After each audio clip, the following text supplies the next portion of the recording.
Welcome to the October 26th, 2025 edition of Into the Word with John Rich. Join me today as we continue in our foundation series where we're walking through Old Testament scriptures to gain understanding of how the New Testament is built up on the principles of the Old Testament. We walked through the books of the history up until the time of the captivity of Judah. This occurred during the time of Jeremiah, so I skipped over to Jeremiah to begin looking at his prophecy, and we've seen a lot in Jeremiah about why Jeremiah is often referred to as the weeping prophet, because Jeremiah tended to be in a state of sadness because he saw all of what God had said he was going to do to Judah. And we've talked quite a bit about some of that and the depression that Jeremiah was going through, but we're going to look today at Jeremiah 16. If you have your Bible with you, if you have an electronic device with the Bible on it, turn with me there. I'm going to begin reading at verse 14. Now, as I'm picking up here, we're going to have once again skipped over some verses. I'll briefly touch on those a little bit later, but I'm not going to go into detail on those. And there's a lot we could gather out of this scripture that we're not going to get to. But beginning at verse 14, this scripture says, "Therefore, behold, the days come, saith the Lord, that it shall no more be said, The Lord liveth, that brought up the children of Israel out of the land of Egypt. But the Lord liveth, that brought up the children of Israel from the land of the north, and from all the lands whither he had driven them. And I will bring them again into their land, that I gave unto their fathers. Behold, I will send for many fishers, saith the Lord, and they shall fish them. And after will I send for many hunters, and they shall hunt them from every mountain and from every hill and out of the holes of the rocks. For mine eyes are upon all their ways, they are not hid from my face, neither is their iniquity hid from mine eyes.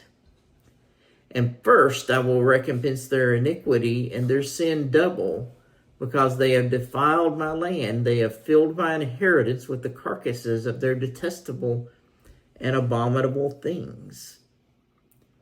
O Lord, my strength and my fortress and my refuge in the day of affliction. The Gentiles shall come unto thee from the ends of the earth, and shall say, Surely our fathers have inherited lies, vanity, and things wherein there is no profit. Shall a man make gods unto himself, and they are no gods?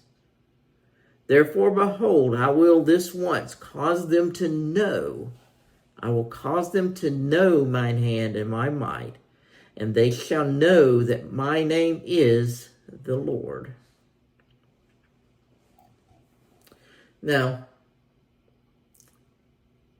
to understand what's going on here, we do need to talk just a little bit about what was leading up to this. The earlier parts of the chapter, I encourage you to go back and read that. But it's talking about disaster. It's so bad, God says, Jeremiah, don't take a wife. Don't have children. You'll be saddened because of this.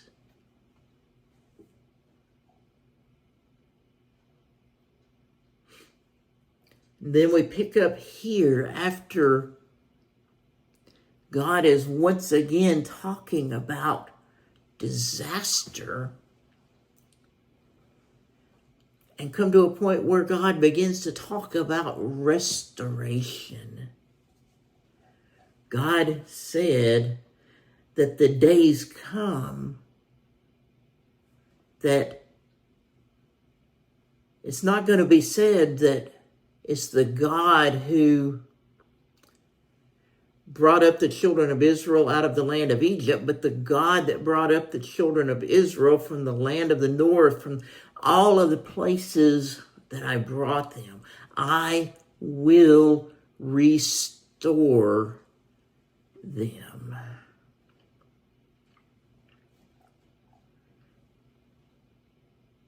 You see, they were taken away, and that's what he points out then in the next verses. Israel was taken away because of their sins. They were separated from God and from the land that God had promised them because of their sins, because they had made his inheritance detestable, abominable.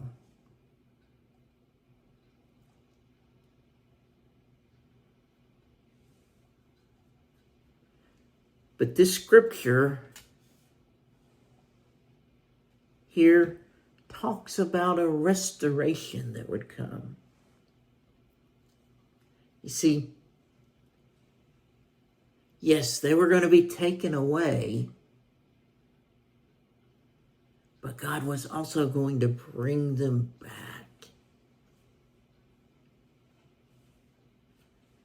Now, we could clearly look at this and say, well, okay, they came back in the time of Cyrus the Great.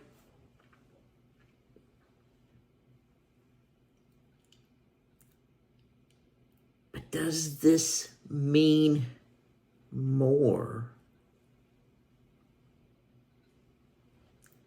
I think if we look at the parallels here, we'll find that there's often more to be learned, more that's given in the scripture. You see, it was sin that had separated Israel, that had caused them to be separated from the promise of God. And it is sin that separates us from God and from God's promises for us. And because Israel was separated from the promise,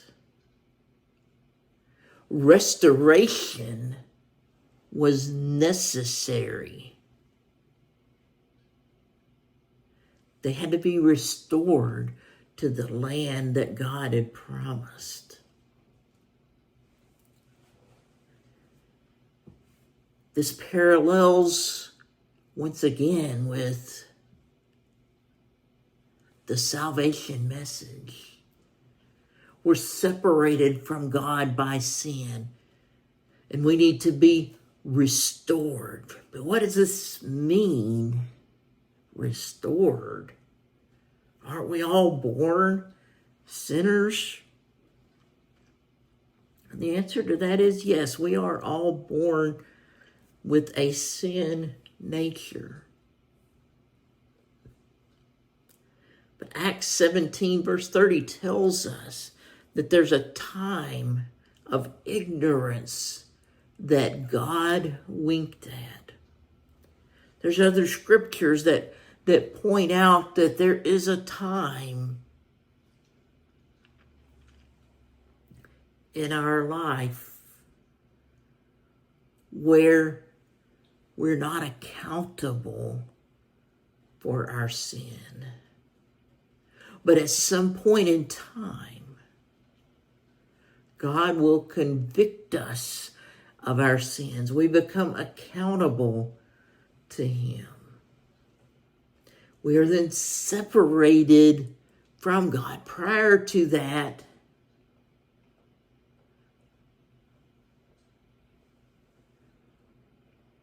we are safe in his arms. Not saved, but safe. But once we reach that point where we become accountable for our sins, restoration is necessary. We need to be restored to a right relationship with God. And we are not able to do this on our own.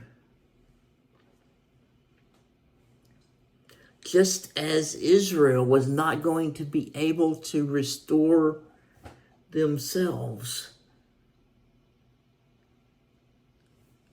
God would bring them up. And God will bring us up.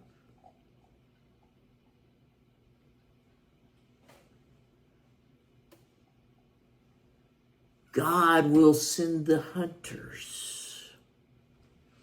In other words, God will bring that conviction.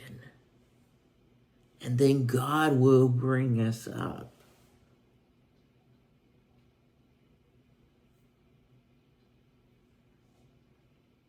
Then it talks about the Gentiles.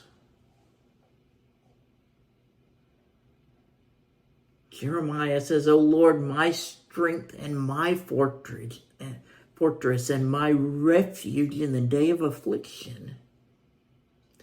The Gentiles shall come to thee. Now this is clearly telling us about the New Testament, when God would bring the Gentiles to him. Listen to what it's telling us here. It says the Gentiles will say, surely our fathers have inherited lies, vanity, and things wherein there is no profit. So the prophet Jeremiah here is telling us the Gentiles are going to come and recognize that they are sinners. They're going to say, shall a man make gods to himself and there are no gods? They're going to recognize that there are gods in their life that are no gods.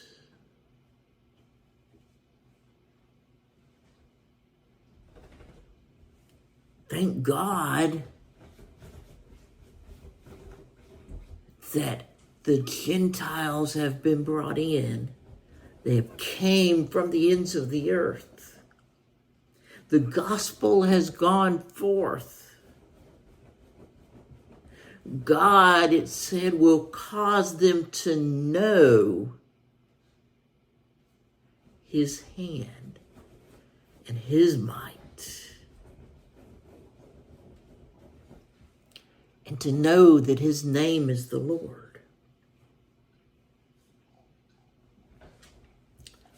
You see, that's the very picture of salvation. When we come to God believing on Jesus Christ, we know that he is God. We know that we have a right standing with God, not because of our own righteousness, but because of the righteousness of Jesus Christ. So we see here that picture once again of salvation, New Testament salvation given to us in this Old Testament scripture. So I'm going to ask you today, have you been restored to a right relationship with God?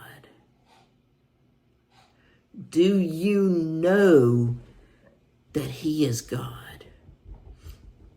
Do you know that His name is the Lord? Do you know His hand and His might? Do you know Him?